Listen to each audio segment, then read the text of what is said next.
ಸಂಬಂಧಿಕರನ್ನ ಕಂಡು ಮಾತನಾಡಿಸಲು ರಸ್ತೆ ದಾಟಲು ಮುಂದಾದ ಮಹಿಳೆಯೊಬ್ಬರಿಗೆ ವೇಗವಾಗಿ ಬಂದ ಕಾರು ಡಿಕ್ಕಿ ಹೊಡೆದ ಪರಿಣಾಮ ಅವರು ಸ್ಥಳದಲ್ಲೇ ಮೃತಪಟ್ಟ ಘಟನೆ ಮಂಗಳವಾರ ವಣ್ಸೆಯಲ್ಲಿ ಸಂಭವಿಸಿದೆ. ವಣ್ಸೆಯಲ್ಲಿ ಹಿಟ್ಟಿನ ಗಿರಣಿ ನಡೆಸುತ್ತಾ ಜೀವನವನ್ನ ಸಾಗಿಸುತ್ತಿದ್ದ ಶಶಿಕಲಾ ಮೊಗವೀರ ಮೃತಪಟ್ಟ ದುರ್ದೈವಿ. ಮಂಗಳವಾರ ಸಂಜೆ ಸುಮಾರು 7 ಗಂಟೆಯ ಹೊತ್ತಿಗೆ ವಣ್ಸೆಯ ಸರ್ಕಾರಿ ಪ್ರಾಥಮಿಕ ಆರೋಗ್ಯ ಕೇಂದ್ರದ ಎದುರಿರುವ ದಿನಸಿ ಅಂಗಡಿಗೆ ಸಾಮಾನು ಖರೀದಿಸಲು ಶಶಿಕಲಾ ಅವರು ಬಂದಿದ್ದರು.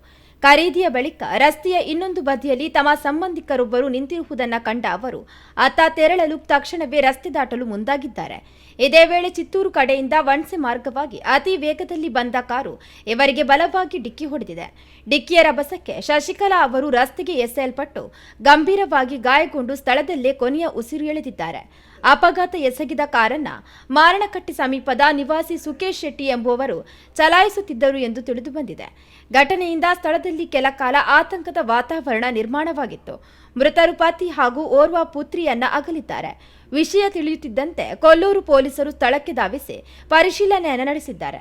ಘಟನೆಗೆ ಸಂಬಂಧಿಸಿದಂತೆ ಕೊಲ್ಲೂರು ಪೊಲೀಸ್ ಠಾಣೆಯಲ್ಲಿ ಪ್ರಕರಣ ದಾಖಲಾಗಿದ್ದು, ಮೃತದೇಹವನ್ನ ಮರಣೋತ್ತರ ಪರೀಕ್ಷೆಗಾಗಿ ಆಸ್ಪತ್ರೆಗೆ ರವಾನಿಸಲಾಗಿದೆ.